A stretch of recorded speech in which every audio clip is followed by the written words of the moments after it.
Assalamualaikum warahmatullahi wabarakatuh. Waalaikumsalam warahmatullahi wabarakatuh. Sudah siap semua belajar? Siap. Nah, silahkan ketua kelas menyiapkan teman-temannya.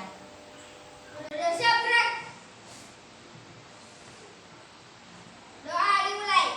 Bismillahirrahmanirrahim. Rabbi zidna ilman warzuqna fahman. Artinya ya Allah, tambahkanlah kami ilmu dan berilah kami paham yang baik. Amin. Ya, baiklah. Masih ingat belajar apa minggu lalu? Tentang hari kiamat. Nah, tentang kehidupan setelah kematian atau hari kiamat. Nah, ada berapa hari kiamat? 2. Ada 2. Apa saja? Kiamat kecil dan kiamat besar. Ya, ada kiamat kecil, ada kiamat besar. Ada kiamat kubra, ada kiamat sugra. Nah, apa contohnya kiamat kecil? Terkena bencana alam. Ya, bencana alam, kematian. Nah, kalau kiamat besar, mana contohnya? Seluruh alam semesta. Nah, hancurnya seluruh alam semesta. Adapun tanda-tandanya hari kiamat besar itu seperti sering terjadi bencana alam. Jika sudah sering terjadi bencana alam, maka itu adalah salah satu contoh akan terjadinya kiamat besar. Timbulnya, munculnya matahari dari arah barat, munculnya Ya'juj dan Ma'juj. Siapa lagi? Dajjal. Nah, munculnya Dajjal. Itu semua adalah tanda-tanda terjadinya kiamat. Besar. Ya, kiamat besar. Nah, untuk sekarang kita akan belajar terkait tugas manusia sebagai khalifah. Pernah dengar apa itu khalifah? Tidak. Nah, khalifah itu artinya pemimpin. Nah, khalifah artinya pemimpin. Tahu itu bilang pemimpin? Di kelas ada pemimpin di kelas. Ada. Nah, apa namanya pemimpin di kelas? Ketua kelas. Ya, ketua kelas. Kalau kita di Indonesia ada pemimpin tak? Ada. Apa namanya? Presiden. Itu namanya pemimpin. Istilah Islam. Nah, pemimpin itu sama dengan khalifah. Nah, khalifah. Nah, hari ini kita akan belajar tentang manusia sebagai khalifah di bumi dan tugas-tugasnya. Apa kira-kira tugas-tugasnya manusia sebagai pemimpin atau khalifah di bumi?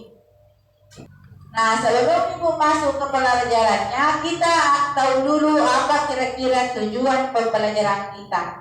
Nah, adapun tujuan pembelajaran kita yaitu pertama, menjelaskan manusia sebagai khalifah. Kedua, mencontohkan tugas manusia sebagai khalifah. Nah, sebelum kita contoh tugas manusia sebagai khalifah, kita harus tahu dulu kira-kira apa saja tugas manusia sebagai khalifah. Baiklah, silahkan perhatikan video di atas. Khalifah adalah kata dalam bahasa Arab yang berarti pengganti atau pemimpin. Dalam Islam, manusia disebut sebagai khalifah di bumi. Tapi, apa sih sebenarnya makna dari manusia sebagai khalifah? Manusia sebagai khalifah berarti kita diberikan tanggung jawab oleh alam untuk merawat dan menjaga bumi. Kita bukan hanya tinggal di bumi, tapi kita juga harus menjaga agar bumi tetap bersih dan nyaman. Jadi, teman-teman, sebagai khalifah, kita memiliki tugas penting untuk menjaga lingkungan. Ini dia beberapa contoh perilaku kita sebagai khalifah. Saat kita membersihkan lingkungan, menanam pohon, dan membantu orang lain, kita sedang menjalankan tugas kita sebagai khalifah. Ingat, setiap tindakan kecil kita bisa berdampak besar. Sekarang, mari kita buat daftar tugas sederhana untuk menjadi khalifah yang baik. Pertama, selalu jaga kebersihan di sekitar kita. Kedua, sayangi dan bantu orang lain. Ketiga, pelajari dan amalkan ajaran agama kita. Dengan cara ini, kita bisa menjadi khalifah yang baik di bumi ini. Nah, teman-teman, itulah pembelajaran kita hari ini tentang manusia sebagai khalifah. Semoga kita semua bisa menjadi khalifah yang baik dan menjaga bumi dengan penuh tanggung jawab. Terima kasih telah belajar bersama kami. Wassalamualaikum. Nah, kira-kira apa tadi tugas manusia sebagai khalifah? Apa saja yang harus dilakukan sebagai khalifah? Menjaga kebersihan, apalagi menjaga kebersihan lingkungan, apalagi melestarikan alam. Mana contohnya melestarikan alam? Melestarikan alam itu contohnya menanam pohon, ya, menanam pohon dan tidak menebang pohon sembarangan. Nah, Ibu minggu lalu sudah bagi 2 kelompok dan sudah membagikan tugasnya. Apakah tugas kelompoknya sudah selesai?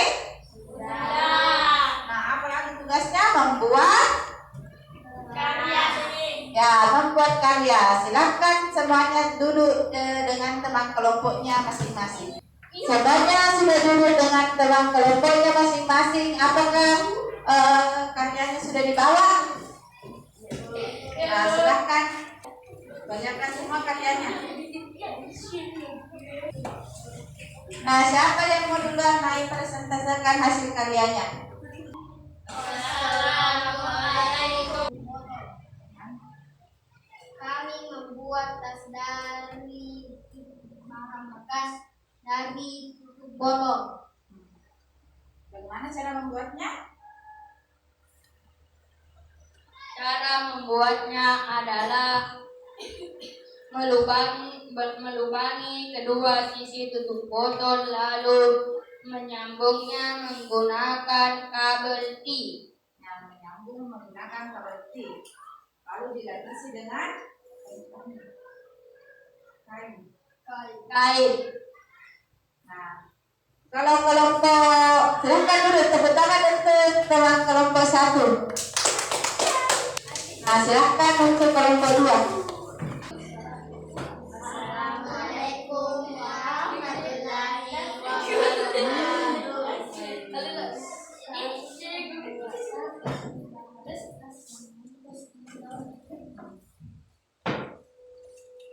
Cara membuatnya adalah kami menggunting kedua sisi lalu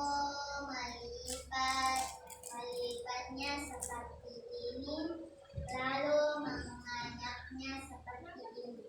Kemudian jadilah tas dari pembungkus Indomie. Ya, tepuk tangan untuk temannya kelompok 2.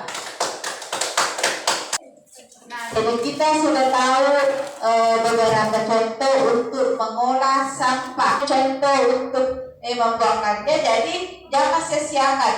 Nah, seperti ini bisa dijadikan bahan bisnis. Apabila kita bisa kasih lebih cantik lagi, dipoles lagi sehingga lebih cantik, nah bisa menjadi bahan bisnis, bisa dijual, bisa mendapatkan nilai jual.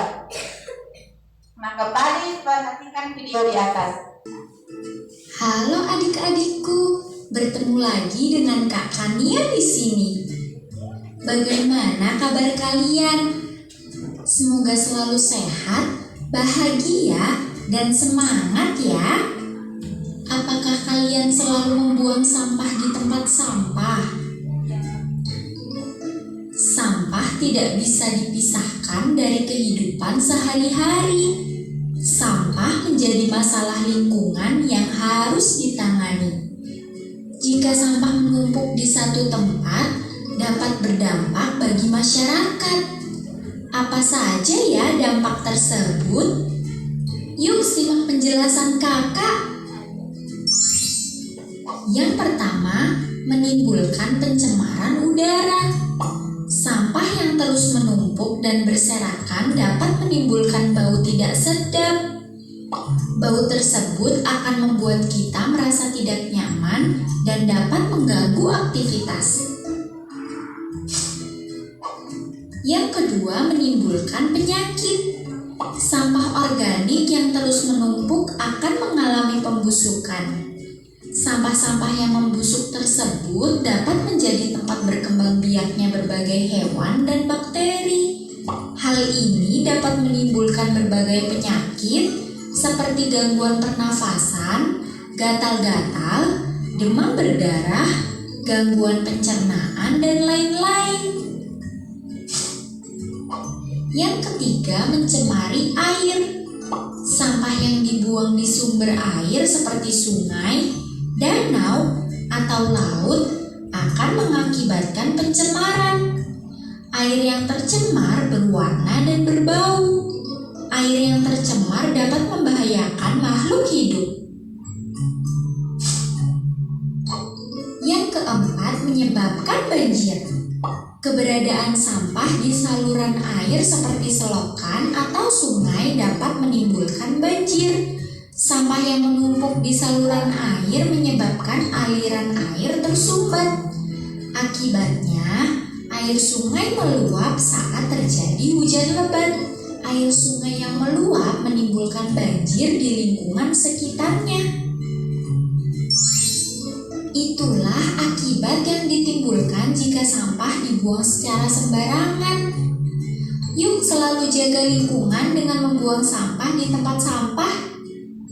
Sekian dulu ya video pembelajaran kali ini. Kita akan bertemu lagi pada video pembelajaran yang lain. Dadah! Nah, jadi sudah paham semua tugas kita sebagai khalifah?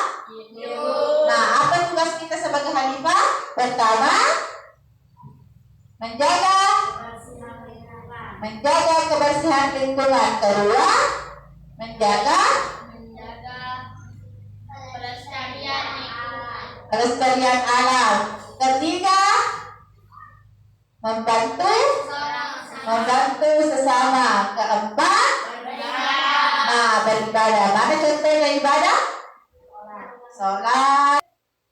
Ada juga kalau lagi? Ya, puasa, mengaji. Nah, itu adalah contoh ibadah. Kewajiban kita sebagai hamba Allah. Nah, sebagai kesimpulan, nah, mari kita membiasakan diri, terutama di lingkungan kita, membiasakan untuk membuang sampah pada